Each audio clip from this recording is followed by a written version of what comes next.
اور یہ اجوف کی ماضی ہوتی ہے، یہ آپ نے ذہن میں رکھنا ہے اس طرح۔ اسی طرح قابلہ فاعلہ کے وزن پر ہے تو یہ بھی فعل ہے، فعل ماضی ہے۔ اور آگے دیکھیں شاہ دوبارہ آ گیا، ردہ، یہ مدہ کے وزن پر ہے۔ اگر آپ نے گردانیں پڑھی ہیں، نہیں بھی پڑھی تو پھر میں ایسے پہچان بتا دیتا ہوں۔ دیکھیں پہلے حرف پر بھی زبر ہے اور جو دوسرا حرف ہے اس پر بھی زبر ہے، مشدد ہے اور زبر ہے، تو اس کا مطلب یہ فعل ہے۔ اسی طرح فعل ہوتا ہے۔ اس کے ساتھ جو ہو ضمیر ہے، یہ ضمیر کون سی ہے؟ یہ ضمیر فعل کے ساتھ ہے تو منصوب متصل ہے۔ ہو ہما ہم، ہا ہما ہن، کا کما کم، کی کما کننا، یہ جو ضمیریں ہیں اس پی ڈی ایف کے اندر موجود ہیں، یہی ضمیریں اگر فعل کے ساتھ آ جاتی ہیں تو وہ ضمیر منصوب متصل کہلاتی ہے۔ اس کا ترجمہ الگ ہوتا ہے، میں ترجمہ آپ کو، اس کا جو ترجمہ کیا جاتا ہے اس کو کے ساتھ ترجمہ کیا جاتا ہے۔ اگر چاہے رد ہو، اس کو رد کر دے، تو ضمیر کا بھی مختلف ترجمہ ہوتا ہے۔ آگے آ رہا ہے ہما، تو یہ ہما ضمیر ہے، ایو کے بعد ہے، تو ایو کے بعد ضمیر کون سی ہے اس کو چھوڑ دیں، لیکن ہما ضمیر ہے، مبنی ہے، بس اتنا آپ جان لیں۔ قام دیکھیں پہلے حرف پر بھی زبر ہے، آخری حرف پر بھی زبر ہے، بیچ میں الف ہے، یہ تو اجوف کا ماضی ہے، ماضی اجوف کی اسی طرح ہوتی ہے قام، تو اس کا بھی آپ کو پتہ چل گیا کہ یہ فعل ہے۔ اسی طرح باطلا فاعلہ کے وزن پر ہے، اس کا پتہ چل گیا یہ بھی فعل ہے۔ اسی طرح حصلہ، یہ بھی فاعلہ کے وزن پر ہے، اس سے پتہ چل گیا کہ یہ بھی فعل ہے۔ اسی طرح واو تو بار بار آ رہی ہے، تو یہ واو عطف ہے، یہ مبنی ہے، حروف غیر عاملہ میں ہے، تو یہ ہم اس کو بار بار ڈسکس نہیں کریں گے۔ لازمہ فاعلہ کے وزن پر ہے تو یہ بھی فعل ماضی ہے۔ ماں پھر ضمیر آ گئی اور یہ ضمیر ہے حرف جر کے بعد ہے، تو جو حرف جر کے بعد ضمیر ہوتی ہے مجرور متصل ہوتی ہے، اس کا ترجمہ الگ ہوتا ہے۔ یہ تثنیہ کی ضمیر ہے تو ترجمہ ہوگا ان دو میں سے، آگے من ہے نا، من کا ترجمہ میں سے، اور ہما کا ترجمہ ان دو میں سے، تو یہ ترجمہ بھی میں ساتھ ساتھ بتا رہا ہوں تاکہ آپ کو ترجمہ بھی آ جائے۔ او کا ترجمہ ہوتا ہے یا، او حروف عاطفہ میں سے ہے، یہ بھی مبنی ہے۔ اسی طرح ہا کا ترجمہ، ہا بھی مبنی ہے اور الی علامہ طرف ہوتا ہے تو اس کے بعد ہا ہے تو ترجمہ ہوگا اس کی طرف۔ اسی طرح لا یحتاج، دیکھیں لا کے بعد یا علامت مضارع ہے تو اس کا مطلب یہ مضارع منفی کا صیغہ ہے۔ اسی طرح مقدارہا میں جو ہا ہے یہ ضمیر ہے، یہ بھی مبنی ہے۔ لا تصح، یہ فعل ہے، ہمیں کیسے پتہ چلا؟ علامت مضارع سے، اور فعل کون سا ہے؟ مضارع منفی معروف۔ کیسے پتہ چلا جی؟ لا کے بعد مضارع ہو تو مضارع منفی ہوتا ہے۔ اسی طرح تکون، تو یہ بھی تا سے شروع ہو رہا ہے، علامت مضارع اس کے شروع میں ہے تو یہ بھی فعل ہے۔ تو ویسے ان سے بھی پتہ چل رہا ہے، ان کے بعد اکثر فعل مضارع ہی ہوتا ہے۔ یجوز بھی فعل ہے، یا سے پتہ چل رہا ہے، اور آخر میں پیش سے بھی پتہ چلتا ہے، شروع میں علامت مضارع، آخر میں پیش ہوتی ہے۔ اسی طرح اذا دوبارہ آ گیا کانا، تو کانا دیکھیں اس میں بھی پہلا حرف پر بھی زبر ہے، آخری حرف پر زبر، بیچ میں الف آ گیا، تو یہ بھی فعل ماضی ہے، اجوف کی فعل ماضی۔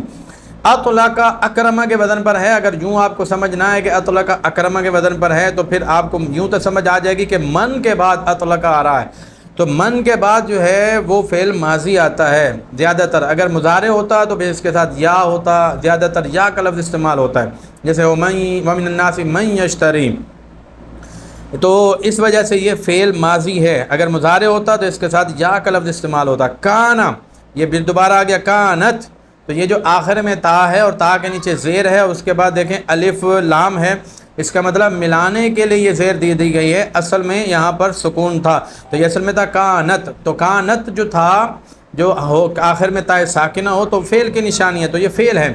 ویسے گردان آتی ہے کانا کانا کانو کانت، اس سے بھی پتہ چل جاتا ہے کہ یہ ایک ماضی کا صیغہ ہے، واحد مؤنث غائب کا۔ اسی طرح یبینا، تو اس میں بھی علامت مضارع سے بھی پتہ چل رہا ہے، ان سے بھی پتہ چل رہا ہے کہ یہ فعل مضارع ہے، علامت مضارع سے پتہ چل رہا ہے فعل مضارع ہے۔ یجوز دوبارہ آ گیا لا یعرف، یہ بھی مضارع منفی معروف ہے۔ مقدارہ کے ساتھ جو ہو ضمیر ہے یہ اسم کے ساتھ ضمیر ہے، تو یہ مجرور متصل اس کو کہیں گے، نہ بھی سمجھ میں آئے تو اتنا تو پتہ ہے یہ ضمیر ہے، اور ضمیر جو ہے اس کا ترجمہ کیا ہوگا، تو میں اس کا ترجمہ آپ کو بتا دیتا ہوں۔ جو اسم کے ساتھ ضمیر ہوتی ہے اس کا ترجمہ ہوتا ہے اس کا، اس کی، اس کے، یوں اس کا ترجمہ کرتے ہیں۔ تو اسی طرح بعینہ میں جو ہی ہے یہ بھی ضمیر ہے، مبنی ہے۔ مقدار لا یعرف دوبارہ آ گیا، مقدارہ میں ہو ضمیر ہے۔ باع، یہ باع اسی طرح ہی ہے، پہلے حرف پر زبر، آخری حرف پر بھی زبر، بیچ میں الف ہے، اجوف ہے، یہ باع ماضی کا صیغہ ہے۔ جازہ بھی اسی طرح باع کی طرح ہی ہے۔ آگے جو سمیہ ہے دیکھیں اس کے شروع میں ان بھی ہے اور علامت مضارع سے بھی پتہ چل رہا ہے، تو یہ بھی فعل ہے۔ اب کس کے وزن پر ہے اس کو ہم بعد میں ڈسکس کریں گے۔ اسی طرح اف زانی، ہا میں جو ہا ہے یہ بھی ضمیر ہے، اس کا ترجمہ دیکھیں یہ فعل اسم کے ساتھ ہے تو اس کا ترجمہ اس کا، اس کی ہوگا، اس کے ہوگا۔ اسی طرح باع دوبارہ آ گیا، فی جمیعہا میں بھی ہا ضمیر ہے، اس کا ترجمہ بھی اس کا، اس کی ہوگا۔ اسی طرح واو حرف عطف ہے، اس کے بعد کذالک کاف حرف جر ہے اور ذالک اسم اشارہ ہے اور اس کا ترجمہ ہوتا ہے اسی طرح۔ تو یہ ترجمہ بھی آپ کو آنا چاہیے۔ ابتاع، دیکھیں یہاں پر ابتاع بھی ماضی کا صیغہ ہے، کیسے پتہ چلا؟ من سے پتہ چل رہا ہے، من کے بعد جو ہے وہ ماضی کا صیغہ یہ ہوتا ہے، اگر مضارع کا صیغہ ہو تو یا سے شروع ہوتا ہے۔ انا کے ساتھ ہا ضمیر ہے تو یہ ضمیر منصوب متصل ہوتی ہے، جو انا کے ساتھ ہوتی ہے اسم بنتی ہے۔ اگر یہ نہ بھی پتہ چلے، میں نے لکھا ہوا بھی ہے، جو پی ڈی ایف دیا ہے اس کے اندر یہ ساری چیزیں لکھی ہوئی ہیں، تو یہ ضمیر منصوب متصل ہے اور اس کا جو ترجمہ ہوتا ہے بے شک وہ، اس کا ترجمہ وہ ہوتا ہے، اس کا اس کی نہیں ہوتا، تو یوں یہ ترجمے میں بھی فرق ہے۔ اسی طرح وجدہ یہ فعل ہے، دیکھیں 3 فاعلہ کے وزن پر ہے، اس کے شروع میں فا جو ہے یہ حرف عطف ہے اور وجدہ فعل ماضی ہے، اور اس کے بعد جو ہا ہے یہ فعل کے ساتھ آ رہی ہے، اس کا ترجمہ الگ ہوگا، اس کا ترجمہ ہوگا اس کو، ٹھیک ہے؟ تو فوجدہ تو پایا اس کو، تو یہاں پر اس کو ترجمہ کیا جاتا ہے جو فعل کے ساتھ ضمیر ہوتی ہے۔ کانا دوبارہ آ گیا، شاہ دوبارہ آ گیا، اخذ فاعلہ کے وزن پر ہے، یہ بھی ماضی ہے۔ اسی طرح بحصت ہی میں ہی جو ضمیر ہے، اس کا ترجمہ تو اس کا، اس کی، اس کے حصے کے ساتھ یوں ترجمہ ہوگا۔ شاہ دوبارہ آ گیا، فسخ فاعلہ کے وزن پر ہے تو یہ بھی فعل ماضی ہے۔ واجدہ دوبارہ آ گیا، ہا پھر اس کے ساتھ ہے، فا دوبارہ اشترا، دیکھو من کے بعد پھر اشترا ہے تو اس کا مطلب ماضی معروف ہے۔ اب کس کے وزن پر ہے؟ اگر میں نے پی ڈی ایف آپ دیکھیں گے تو اس سے آپ کو پتہ چل جائے گا کہ یہ کس کے وزن پر ہے۔ انا کے ساتھ ہو ضمیر آ گئی، میں نے پہلے بھی بتایا تھا کہ انا کے ساتھ جو ضمیر ہوگی وہ کون سی ضمیر ہوگی؟ منصوب متصل ہوگی اور اس کا ترجمہ کیا ہوگا؟ بے شک وہ، یہ اس کا ترجمہ ہوگا۔ انہا کے ساتھ پھر ضمیر آ گئی، اس کا ترجمہ بھی بے شک وہ۔ اسی طرح واجدہ ہا کے ساتھ ہا ضمیر آ گئی فعل کے ساتھ، تو اس کو آپ ترجمہ کرو گے اس کو۔ اخذہا اس کو لیا، دیکھیں یہاں پر بھی ہا کا ترجمہ اس کو ہو رہا ہے۔ ترکہا اس کو چھوڑ دیا، تو یہاں بھی ترک کا فعل ہے، اس کے ساتھ ہا ضمیر ہے، تو یہ اس کا ترجمہ بھی ایسے ہی آپ نے کرنا ہے۔ الذی آپ کو پتہ ہے اس میں موصول ہے اور اس کا ترجمہ ہوتا ہے وہ جو۔ سما یہ بھی فعل ماضی ہے، شروع میں یعنی پہلے حرف پر زبر ہو اور آخر میں الف ہو، یا پہلے 2 حرف پر زبر ہو اور آخر میں الف ہو تو وہ بھی فعل ماضی ہوتا ہے، یہ ذہن میں رکھیں۔ اسی طرح فاہوا یہ بھی مبنی ہے، ہوا ضمیر مرفوع منفصل ہے اور اس کا ترجمہ ہوتا ہے، فا کا معنی ہوتا ہے تو، ہوا کا معنی ہے وہ، تو وہ، یہ ترجمہ اس کا ہو گیا۔ اور جو سما کے ساتھ ہو ہے تو اس کا ترجمہ آپ کو پتہ ہی ہے، فعل کے ساتھ ہو کا ترجمہ کیا ہوگا؟ اس کو۔ بعتو کے ساتھ کاف ضمیر، 2 ضمیریں ایک ساتھ آ گئی ہیں، کا، جیسے ہو ہما ہم ہا ہما ہننا، کا کما کم کی کما کننا، تو اس میں جو کا آتی ہے یہ بعتو کا، بعتو کے ساتھ کا ضمیر آ گئی، اس کا معنی ہوتا ہے تجھے، تجھے، تجھ کو۔ اور ہا ضمیر کا مرجع، جہاں جب کا کے ساتھ ہا ضمیر لگ جائے تو وہاں پر اس کا ترجمہ اس کو نہیں ہوتا، اس کا ترجمہ ہوتا ہے وہ، میں نے تجھے وہ چیز بیچی، تو یہاں پر یوں ترجمہ کریں گے۔ دیکھیں کتنا فرق آ رہا ہے، کس کے ساتھ ضمیر ہوگی تو کیا ترجمہ ہوگا، کس کے ساتھ ضمیر ہوگی تو کیا ترجمہ ہوگا۔ اصل میں نے چیزیں یہی آپ کو بتانی تھی کہ ترجمے کا طریقہ کیسے کریں گے، آپ نے ترجمہ کیسے کرنا ہے۔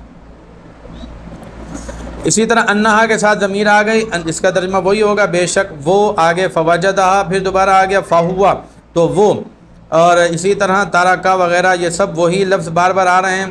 بناؤہا، دیکھیں بناؤ اسم ہے، اس کے ساتھ ہا ضمیر آ گئی تو ترجمہ کیا ہوگا؟ اسم کے ساتھ جو ہا ضمیر ہوتی ہے اس کا، اس کی، اس کے، یہاں پر ترجمہ ہوگا اس کی بنا، اس کی بنیاد داخل ہے۔ اور لم یسمی، لم سے ہی پتہ چل رہا ہے کہ یہ فعل ہے، تو آپ نے، اور لم سے کون سا فعل ہوتا ہے؟ نفی جاہد بلم، تو یہ نفی جاہد بلم معروف ہے اور اس کے ساتھ جو ضمیر آ رہی ہے وہ فعل کے ساتھ ضمیر ہے تو منصوب متصل ہوتی ہے، فعل کے ساتھ جو ضمیر ہوتی ہے حرف مشبہ بالفعل کے ساتھ وہ ضمیر منصوب متصل ہوتی ہے، تو اس کا ترجمہ بھی آپ نے اس کا کرنا ہے، اس کو کرنا ہے۔ با دوبارہ آ گیا، داخلہ پھر آ گیا، ما اس میں موصول ہے، اس کا ترجمہ ہوتا ہے وہ جو، اور فی ہا ضمیر کا مرجع اس، ہا ضمیر کا مطلب ہوتا ہے اس، ہا ضمیر کا مطلب ہوتا ہے اس، تو یہاں فی کے ساتھ ملا کر ترجمہ کریں گے فی ہا اس میں، تو یوں آپ نے اس کا ترجمہ کرنا ہے۔ لا يدخلوا لم یسمی دوبارہ آ گیا، یہ فعل ہے، لا يدخلوا بھی فعل مضارع منفی معروف ہے۔ با دوبارہ آ گیا، فی کا ترجمہ آپ نے کرنا ہے اس میں۔ ثمرۃ، ثمرہ کے ساتھ ہو ضمیر آ گئی تو اس کا ترجمہ آپ نے کرنا ہے اس کا پھل، اس کا، اس کی، اس کے کرتے ہیں، کوئی بھی جو بھی سیم ملتا ہو آپ نے وہی ترجمہ کرنا ہوتا ہے۔ ان کے ساتھ یشترط ہے تو یہ بھی فعل مضارع ہے، آپ کو علامت مضارع سے پتہ چل رہا ہوگا۔ اس کے ساتھ جو ہا ضمیر ہے تو اس کا ترجمہ بھی آپ نے اس کو یہ ترجمہ آپ نے کرنا ہے کہ مبتا اس کو، مشتری اس کو شرط قرار دے، یہ ترجمہ کرنا ہے نا، اس کو آ گیا فعل کے ساتھ۔ یقالو علامت مضارع سے پتہ چل رہا ہے مضارع ہے۔ آگے اقطع آپ دیکھ رہے ہیں شروع میں الف ہے اور آخر میں جزم ہے، ہا کو آپ چھوڑ دیں، ہا تو ضمیر ہے، اس کے ساتھ جو ہے جو آخری حرف ہے اقطع کا وہ عین ہے تو اس پر جزم ہے، تو آپ نے تو ایسا ہوتا ہے امر حاضر معروف ہوتا ہے، یہ امر حاضر معروف ہے، تو امر حاضر معروف کی پہچان بھی آپ نے حاصل کرنی ہے، تو اس سے آپ کو امر حاضر معروف کی پہچان بھی ہو گئی۔ اقطع اور ہا فعل کے ساتھ ہے، وہی ضمیر ہے منصوب متصل، تو اس کا ترجمہ آپ نے کیا کرنا ہے، اس کو کاٹ دے۔ وسلم اور سلم پھر دیکھیں شروع میں، اچھا یہ جزم آ گئی، جزم سے ہی پتہ چل گیا کہ یہ امر حاضر کا صیغہ ہے، یہاں پر الف نہیں ہے، کسی جگہ الف ہوتا ہے کسی جگہ الف نہیں ہوتا، آخر میں جزم ہو، شروع میں لا نہ ہو لم نہ ہو اور آخر میں جزم ہو تو سمجھ لیجئے وہ امر کا صیغہ ہے، یہ سمپل میں نے پہچان آپ کو بتا دی۔ لم یبدو نفی جہاد بلم جازمہ کا صیغہ ہے، فعل ہے۔ صلاحھا اس کے ساتھ جو ہا ضمیر ہے یہ مبنی ہے اور اس کا جو ترجمہ ہوگا اس کی صلاحیت، اس کی قابلیت یا اس کا پک جانا، اس کے یہی ترجمہ ہوگا۔ او حرف عطف قد آپ نے پڑھا تھا پچھلے سبق کے اندر، قد اگر ماضی سے پہلے آ جائے تو یہ قد کے بعد یا ماضی ہوتا ہے مضارع ہوتا ہے، بس اس کے علاوہ کچھ نہیں ہوتا، تو یہاں پر قد کے بعد کیا ہے، بدا، تو مضارع تو ہو نہیں سکتا کیونکہ علامت مضارع نہیں ہے، تو اس کا مطلب ماضی ہے، اس سے بھی پتہ چل گیا مدا۔ ویسے دوسری پہچان بھی میں آپ کو بتا دوں، بدا میں پہلے دور پر زبر ہے اور آخر میں الف ہے، اس سے بھی پتہ چل جاتا ہے یہ ناقص کا ماضی ہے، ناقص کی ماضی ہے۔ جازا پہلے حرف پر بھی زبر، آخری حرف پر بھی زبر، بیچ میں الف، اجوف ہے، اجوف کی ماضی ہے۔ واجب فاعلہ کے وزن پر ہے، یہ بھی ماضی ہے۔ شرطا ان کے بعد شرطا ہے، یا تو ان کے بعد ماضی ہوگا، مضارع ہوگا، مضارع تو ہو نہیں سکتا، تو یہ اس کا مطلب ماضی ہے۔ اس طرح آپ کو پتہ چلے گا کہ یہ فسدا، لا یجوز، یبیع، یستثنیہ یہ سب فعل ہیں۔ ہاں تو ضمیر کا بھی پتہ چل گیا، یجوز، باع، اذا، دفع، قیل، تو بھئی یہ سب او ہے۔ لہما میں جو ہما ضمیر ہے یہ لام جار کے ساتھ ہے۔ تو اب تک آپ کو اس میں سے پتہ چل گیا ہوگا کہ زیادہ استعمال کلام کے اندر ضمیروں کا ہوتا ہے، تو ضمیر کی آپ نے اچھی طرح پہچان بھی حاصل کرنی ہے اور اس کا ترجمہ بھی سیکھنا ہے کہ کہاں پر کیا ترجمہ اس کا ہوگا، تو یہ بھی آپ نے ذہن میں رکھنا ہے۔ تو میں نے جو PDF دیا ہے اس کے اندر یہ ساری چیزیں لکھ دی ہیں کہ اس کا ترجمہ کیا ہوگا، اس کا ترجمہ کیا ہوگا، تو اس کو بھی آپ نے غور کرنا ہے۔ اب آپ نے کوئی بھی عبارت لینی ہے، میں نے جو عبارت لی ہے اس کے اندر چند ہی مبنی کی قسمیں آئی تھی، زیادہ تر ضمیریں آ گئی، تو ایک اس میں موصول آ گیا تھا، اس میں اشارہ بھی آ گیا تھا، زیادہ تر ضمیریں ہی آئی تھیں، اور فعل کی بھی میں نے پہچان حاصل کر لی، تو پہچان آپ کو بتا دی۔ تو اسی طرح آپ جو دوسری عبارت لیں، یہی عبارت لے لیں یا دوسری عبارت میں آپ کو بھیج دیتا ہوں وہ آپ لیں، تو اس میں آپ نے پہچان حاصل کرنی ہے، فعل کی پہچان بھی، اور آپ نے مبنی چیزوں کی پہچان، ہو سکتا ہے اس میں کچھ ڈیفرنٹ ہوں، مختلف قسم کی مبنی کی قسمیں ہوں، تو لیکن زیادہ تر یہی استعمال ہوتے ہیں، ضمیریں استعمال ہوتی ہیں، اس میں موصول استعمال ہوتے ہیں، اس میں اشارہ استعمال ہوتا ہے، اور ظرف جمع استعمال ہوتا ہے، ظرف جمع مکان ظروف، یہ زیادہ استعمال ہوتے ہیں۔ اس کے علاوہ باقی جو مبنی کی 4 قسمیں ہیں وہ بہت کم ہی یوز ہوتی ہیں، تو ان 4 کو آپ نے سامنے ذہن میں رکھتے ہوئے اس کا ترجمہ بھی یاد رکھنا ہے اور آپ نے اس کی پہچان بھی حاصل کرنی ہے۔ اگلے سبق میں ہم انشاءاللہ العزیز عوامل کی پہچان پڑھیں گے۔ اللہ تعالیٰ سے دعا ہے ہم سب کو دین کی سربلندی کے لیے علم نافع حاصل کرنے کی توفیق عطا فرمائے۔